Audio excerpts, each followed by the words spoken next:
Howdy everybody, long time no see.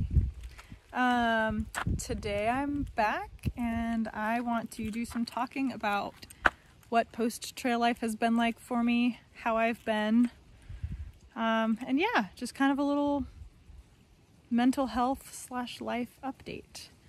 I'm not going to say where exactly I am, but I am on the AT. But we'll maybe leave this as like a test to the comments section. If you guys recognize where I am, put it down in the comments if you recognize it. All right, let's go for a short little walk and talk about it.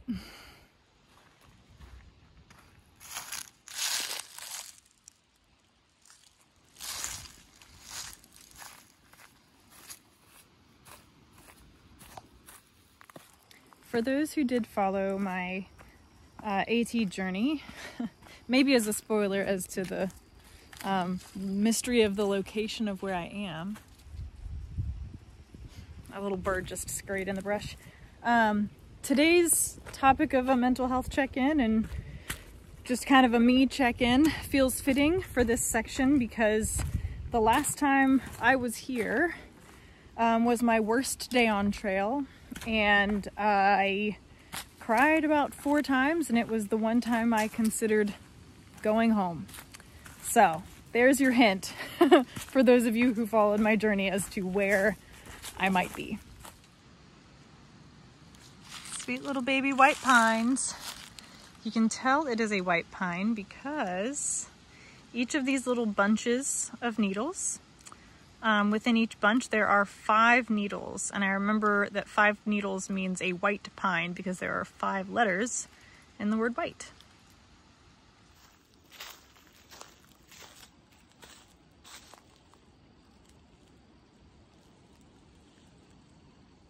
So to start, I will paint a really quick description of what I did after trail and what I have been up to, because at this point I finished the Appalachian Trail, I finished August 26th and it is now November. So whatever that means, 3-4 months I have been off trail. When I actually finished in Maine, I took about 5 days to get home. My boyfriend Seth and I detoured through Long Island and saw some family on our way back, and that was lovely. We ate great Italian food, cannolis, did a lot of resting. I did a lot of sitting on a couch, and it was lovely. I spent the next month and a half roughly being home, doing really soft activity. I started running, which was a whole process to figure out how to run again. My legs had completely forgotten what that was like. And doing yoga and picking up some of my hobbies and doing the things that I had missed and going for walks and coming back out into nature also. And in that first month and a half, I was doing some soft job hunting. One of the things that happened when I came back was that I thought that I could walk back into the job that I had had before I left, which was really nice to have on trail. I had that feeling of job security. As it turned out, when I got back, my previous employer didn't have enough hours. They didn't have anything that they could offer me when I came back. There's kind of a seasonality to that job.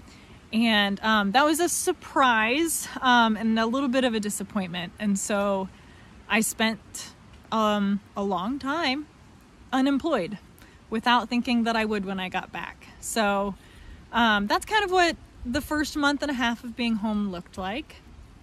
And then more recently, in the last, month and a half, I have been much more sincerely and aggressively job hunting. I have been simultaneously putting more intentional effort into doing my hobbies and the things that I love, like running, and at the same time, not doing enough of it. For some reason, it feels harder to get myself to do the things that I enjoy these days.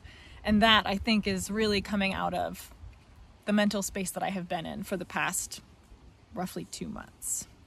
So that kind of brings us to almost today. A couple weeks ago, My past employer had some work hours open up, and I accepted a work from home position for a plant nursery. So I now have 2 part-time jobs that are taking up some of my time and adding structure back into my days. And that has really been lovely. Although the other side of the coin is that now I have to get back used to working regularly, and it's a lot more tiring than I was expecting it to be, and a lot more of a transition to get used to sitting down and working regularly again. So I'm happy to have it, but yeah, it is taking more out of me than I expected it to.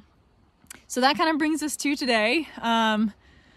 I have 2 part-time jobs. I am home. I am still working on my hobbies, my little craft projects, running, getting outside, things like that. And that is how I have currently been filling my time.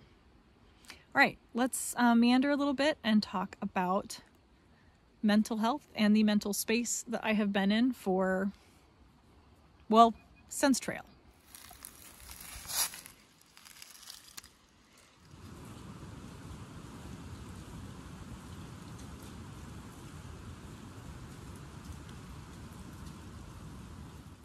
All right, we're going to talk and move with this one because this is going to be less comfortable for me to talk about and share. But I think it's important too, and I think I also need to. So, mental health check-in. As a background information piece, I have struggled with depression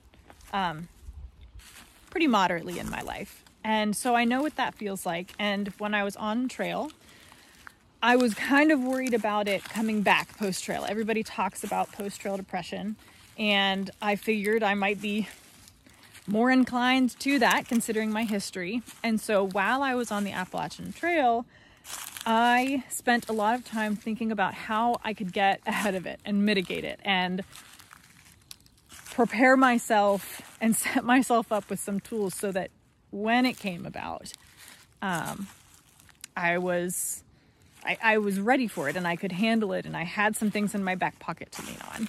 And that looked like I had a couple lists on my phone. One was a list of potential goals that I could have when I got back, things to focus on, things to work towards. And then another list included things that I specifically wanted to do, little projects, art things that I wanted to accomplish, and people I wanted to host and friends I wanted to hang out with, those little things that are kind of smaller activities to fill my time with. And so I thought that by doing that, I was kind of getting ahead of it. But as life happens, you can't really control that stuff, kind of like nature. It just hits like a train when it hits. And I think part of the reason that my post-trail depression took me off guard is because it took so long to hit. I think I had this idea that when I got off trail, I would come home and you sit down. I had this visual of sitting down on the couch and being depressed. And that's not really what happened. I came home and for a good month and a half was so happy to be home. I had the things that I had been missing for 5.5 months. I had the people around me that I had been missing for 5.5 months. And I was so thrilled with that. It took me so long to get over the joy of just being able to wash my hands with soap and water again. It's just all those little things. And so what that means is it took, a month and a half for that excitement and that sheen to kind of wear off. And it did. And I think that that's why it surprised me, because I went for a month and a half and I was like, I'm good. Wow, this is amazing. I really set myself up well. I'm doing really great. I'm in a really good mental space. And a month and a half later, when it hit me, it felt like it just hit me like a truck because I wasn't ready for it. I thought I was in the clear at that point. And I was not. I don't think I could have done anything different. I think that is just how it was going to be. Oh, hi, Blaze. Wow.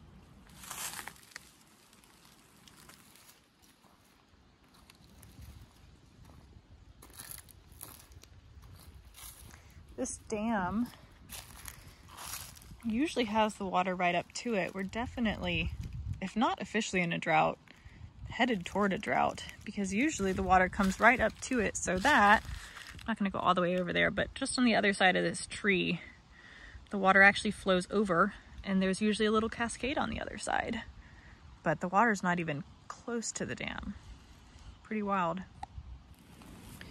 For me, depression looks like kind of everything across the map. I have days where I can't get off the couch. I don't have energy to put on anything besides my sweatpants. And I can't get myself to even spend an hour doing something, or even, I can't even fathom the energy it would take me in that moment to get off the couch and go for a run, which I know is so good for me and so good for my health. And those days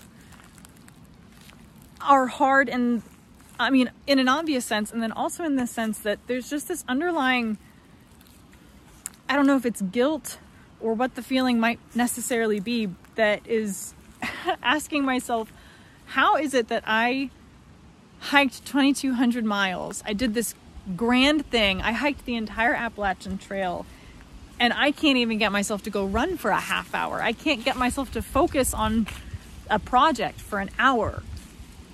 And that's something that I really struggle with, is feeling somewhat like a failure in those ways since I've come home. And I know that I'm not. I know that this is just the mental battle that I'm going through, but that's a really big struggle of mine.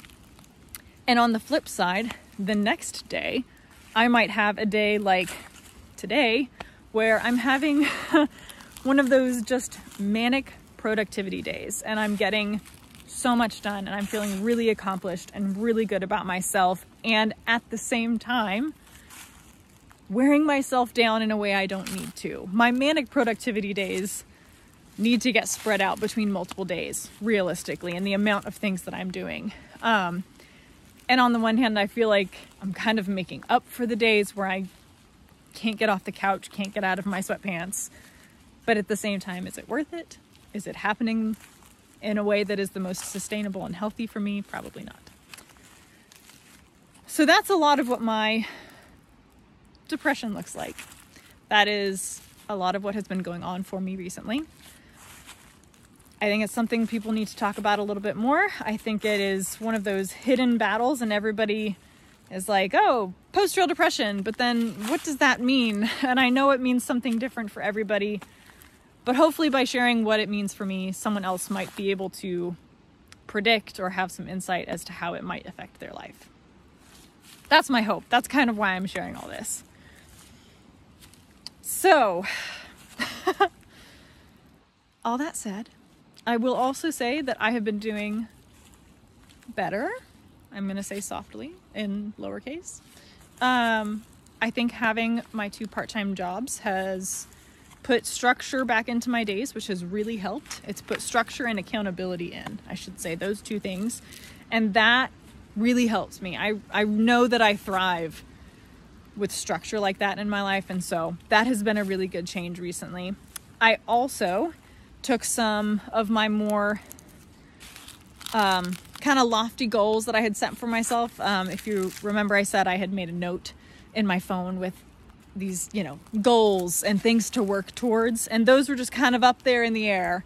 And what I did is I recently took a couple of those and pulled them down and put them on paper and kind of, made them feel a little bit more real. So as an example, one of the things that I wanted to focus on was running longer distances and doing some races. And so now that was the big lofty goal up there, and I have pulled that down, and I am now specifically and intentionally marathon training, which helps that goal feel tangible and real and actually feel like something that I know how to now act on rather than just running more. I know a lot of that sounded pretty down in the dumps, but I am on the ups. I am able to put effort back into things like YouTube again, which is a really good marker of some progress that I have made. So there it is. There is my mental health update, check-in, sharing, confessional. whatever you want to call it. That's how I'm doing.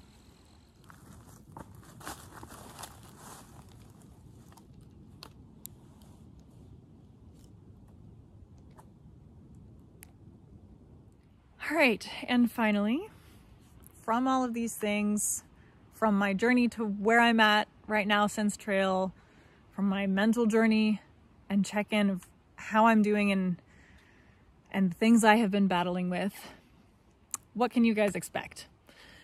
And that is much more kind of cut and dry in my head. So hopefully I'm a little less rambly with this, but I know rationally from the way that I have done recently that I can't promise you guys I will have a video out every Saturday like I used to.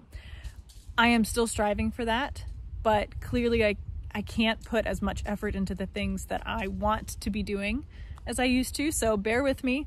Thank you guys so much for your patience already.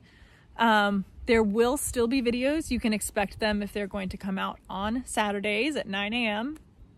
Eastern time. And I have some ideas. I have some ideas. That really undermines it. I have a lot of ideas. I have a whole post-AT series. That said, if there are any specific videos or any feedback or anything you really want me to speak into, let me know in the comments what you would like me to do. I have a couple video ideas in my head. Something very big just ran over there.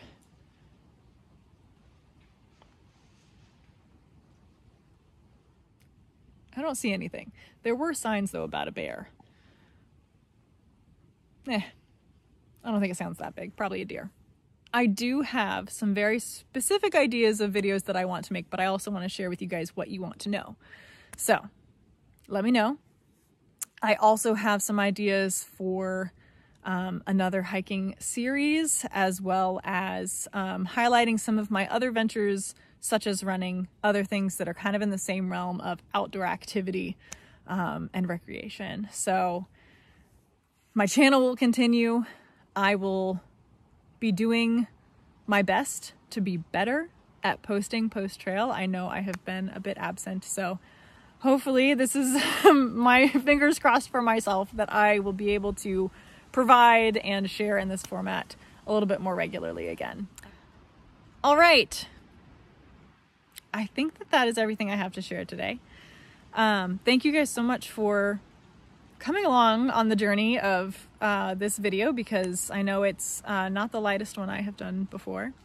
Again, if you guys recognized where I am, drop it in the comments. And also if you guys want to see any specific things from my channel moving forward, also drop that in the comments. But for now, thank you guys so much for all of your love and support. I really feel it, and I read all of your comments. So thank you so much, and I will see you next time.